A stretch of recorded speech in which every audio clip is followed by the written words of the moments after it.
नमस्कार साथियों, आज हम आपको बताएंगे कि वीपीएन क्या है और यह कैसे काम करता है, इसके फ़ायदे और नुकसान क्या हैं। अगर आप कोई ऐसी वेबसाइट एक्सेस करना चाहते हैं जो आपके यहाँ ब्लॉक है, तो ये काम आप वीपीएन के ज़रिए कर सकते हैं। जी हाँ, हमारे यहाँ फेसबुक को भी यूज करते हैं, लेकिन हमारे पड़ोसी देश चाइना में फेसबुक बैन है। मतलब अगर आप चाइना में हैं तो आप फेसबुक नहीं चला सकते हैं। जब भी आप चाइना में गूगल में फेसबुक की वेबसाइट सर्च करेंगे तो फेसबुक ओपन ही नहीं होगी, क्योंकि उस कंट्री में फेसबुक पर बैन लगा रखा है और वहाँ की internet provider company Facebook access करने की अनुमति नहीं देती हैं। ऐसे में इस समस्या को हल करने के लिए वीपीएन बनाया गया है। वीपीएन का प्रयोग करके आप चाइना में या पूरी दुनिया में कहीं भी फेसबुक या बाकी की ब्लॉग वेबसाइट चला सकते हैं। तो आज हम आपको वीपीएन के बारे में पूरी जानकारी देंगे। अब जानते हैं कि वीपीएन क्या है। आपको बता दें कि वीपीएन का full form virtual private network है। इसे बिल्कुल सिंपल तरीके से समझते हैं। मान लीजिए कि आपने किसी कंपनी जैसे आइडिया, जियो, एयरटेल से इंटरनेट कनेक्शन लिया है। जैसे आप अपने मोबाइल या कंप्यूटर में गूगल सर्च करते हैं तो सबसे पहले ये रिक्वेस्ट इंटरनेट प्रोवाइडर कंपनी यानी आईएसपी जैसे आइडिया, जियो, एयरटेल के पास जाती है। इसके बाद ये कंपनी आपकी रिक्वेस्ट या सर्च को गूगल के सर्वर पर पहुंचाती हैं।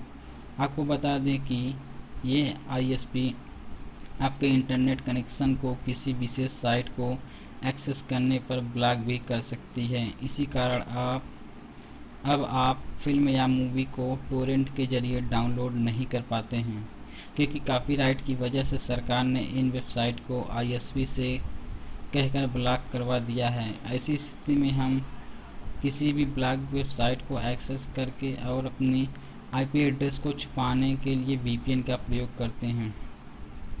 अब जानेंगे कि वीपीएन कैसे काम करता है। वीपीएन एक सर्वर होता है। जब भी आप वीपीएन से लॉगिन होने के बाद किसी साइट को एक्सेस करते हैं तो आपका कनेक्शन इनक्रिप्ट हो जाता है।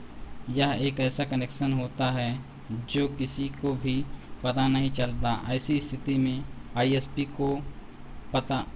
को नहीं चलता कि आप कौन सी वेबसाइट एक्सेस कर रहे हैं, क्योंकि जब आप गूगल सर्च करते हैं तो आईएसपी आपको वीपीएन सर्वर तक ही पहुंचाता है और आईएसपी को लगता है कि आप वीपीएन सर्वर को ही एक्सेस कर रहे हैं। लेकिन जो वीपीएन सर्वर होता है वह दुनिया की किसी भी साइट को ओपन कर देता है, भले ही वह वेबसाइट आईएसपी ने ब्लॉक कर रखी हो। लेकिन वीपीएन सर्वर से आप उन ब्लॉक वेबसाइट को एक्सेस कर सकते हैं। अब जानेंगे कि वीपीएन के क्या फ़ायदे हैं।